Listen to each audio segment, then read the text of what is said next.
আফগানিস্তান এখন প্রকাশ্যে বলছে যদি আমেরিকা ইরানে হামলা করে তারা ইরানের পাশে দাঁড়াবে। এই ঘোষণা অনেকেই ভাবতেও পারত না, কারণ আফগানিস্তান আর ইরানের সম্পর্ক সবসময় সোজা বা মধুর ছিল না। কিন্তু আজ তারা এমন পদক্ষেপ নিচ্ছে যা পুরো আঞ্চলিক রাজনীতিকে বদলে দিতে পারে। আফগান সরকারের মুখপাত্র জাবিহুল্লাহ মুজাহিদ স্পষ্ট করে বলেছেন, যদি আমেরিকা ইরানে আক্রমণ করে আমরা ইরানের সহায়তায় দাঁড়াবো। এই কথাটা সাধারণ মনে হলেও এর পেছনে রয়েছে বড় রাজনৈতিক ও কূটনৈতিক কারণ।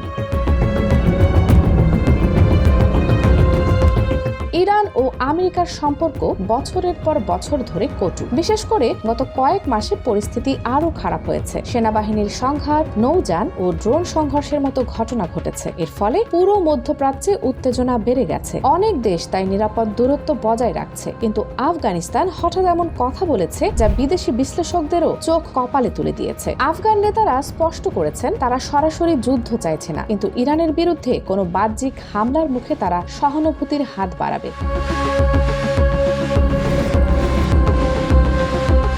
এর পেছনে দুটি বড় কারণ দেখা যায়। প্রথমত, প্রতিবেশী হিসেবে সহানুভূতি। ইরান ও আফগানিস্তান দীর্ঘদিনের প্রতিবেশী। মানুষ, ব্যবসা, সীমান্ত বহু জায়গায় এই দুই দেশের জীবন জড়িয়ে আছে। কাজেই বিপদে একে অপরকে সাহায্য করা মানবিক বিষয়ও বটে। আফগান নেতারা বারবার বলেছেন, আমরা যদি দেখি ইরানকে আঘাত করা হচ্ছে তখন প্রতিবেশীর জন্য দাঁড়াবো। এটা সরাসরি যুদ্ধের আহ্বান নয়, এটা মানবিক সহানুভূতির ভাষা। দ্বিতীয়ত, আন্তর্জাতিক স্বীকৃতি পেতে কূটনৈতিক পরিকল্পনা। আজ আফগানিস্তান আন্তর্জাতিকভাবে অনেক জায়গায় স্বীকৃতি চাইছে। বিশেষ করে তাদের সরকার যত বড় রাষ্ট্রের কাছে স্বীকৃতি পাবে, আন্তর্জাতিক নিরাপত্তার ক্ষেত্রে ততই শক্তিশালী মনে হবে। এই ক্ষেত্রে ইরান তাদের কাছেও সমর্থন চাইছে। অন্যদিকে ইরানও আফগানিস্তানের সমর্থন পেতে সম্মত হয়েছে। এটি শুধু যুদ্ধের সমর্থন নয়, বরং রাজনৈতিক বন্ধুত্ব ও কৌশলগত সমঝোতা।